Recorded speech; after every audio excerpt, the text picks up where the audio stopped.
I started skating in the 90s. Things were a lot different back then.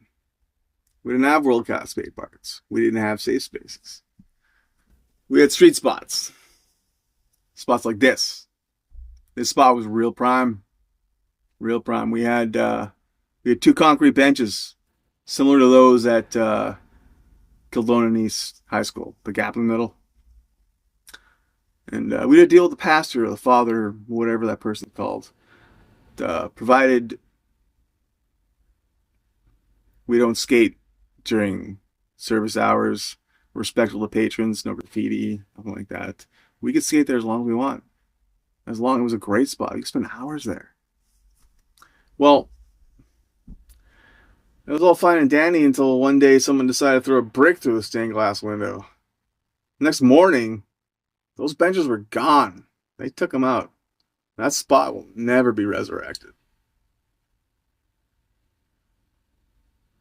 We put in a lot of work. We didn't have too many spots back in the day. That one was prime. I was pretty pissed off. So I went down to the local skate park, the pop-up summer park. It was just set up in a couple ramps and boxes and rails, set up in the hockey rink. Nice, we could stack things, move things around, build as we see fit. And I was skating around, and this kid that threw the brick through the stained glass window, he started snaking me, and kept snaking me again. And I had my fill, so I called him outside. We're gonna have little fisticuffs. So we square off, and then I got sucker punched. And then I realized that I'm fighting 3-on-1. I'm skating all day, tired. So I took off. When I came back, there's this other dude there. This older dude. 20, 25, something like that. Thinking he's a tough guy. Pushing around teenagers. Saved me my life a living hell.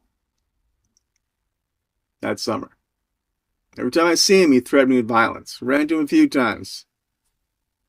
He always threatened me with violence. It was the 99 Pan American Games.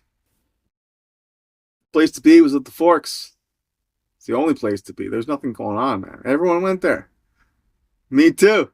And all the girls went there too. So I was chasing skirts. And end of the night, I made sure that she got on the bus safe and cruised back down to where she was at. And I skated home. Well, I got to the spot by my place, the walking bridge. There's a barrier at the end. Takes some good pop to get over it. So I took like 3 or 4 attempts and just making a whole bunch of noise, and it just wasn't happening. So I continued on my way. And I get up to this house and I hear, "Hey, buddy." It's like, oh, it's this clown. So, man, like I've worked all day, skated all night, chased chicks, and then skated home. I had nothing left in the tank, so I took off. And they're gaining on me. And I'm like, oh. So I kick my board out as far as it goes, and I square off with them. And they just pummel me. Lay the boots to me, stomp me out, kick me in the head, stomp on my ribs. And they took my board. And they started beating me with it. A little voice popped up in my head. If you don't get up right now, they're gonna kill you. So I got up. Covered in blood. I'm not dying on the ground. You're killing my feet. So I took my board and then went back to the party. I was roughed up pretty bad. I was covered in blood. Bloodied. So I'm limping home. I see one of my neighbors smoking a cigarette on our punch boards. So I approached her and I asked her for a telephone and a towel. wiped my face, and she recognized me. My God, what happened? Well, I just jumped from my skateboard like 3 houses down. I called my father. I called my dad. Came down. I got my skateboard back. And now we really want to know where this guy lives. So we did some reconnaissance. It was real easy to find this guy. Real easy. Just go look for the local skate hangout. The local, where his buddies hang out. Real easy to find. So I'm in recovery. I'm all messed up. I'm having problems with breathing. I can barely walk. He beat me senseless. And buddies show up. Like, hey man, let's go for a cruise. No man, I'm not good. I'm not doing it. No, let's go. Come on. So we went for a cruise. And we go to Buddy's place. The dude.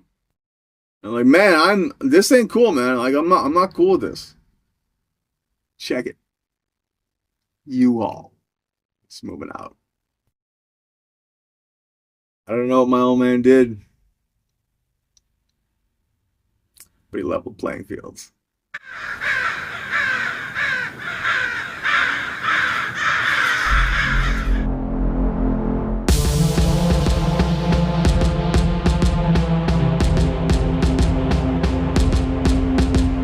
Luxury of hope was given to me by the executioners, because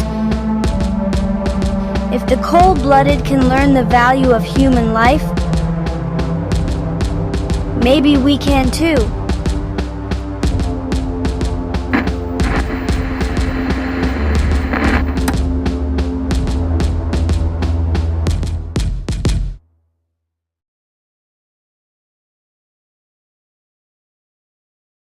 Have a call back for 8662 Central. Negative K, nothing further, just see the cabbie on the corner. Yeah, we don't want to do anything to scare your children. That's the last thing we want to do. We don't want to scare anybody. I ain't dead! I ain't dead!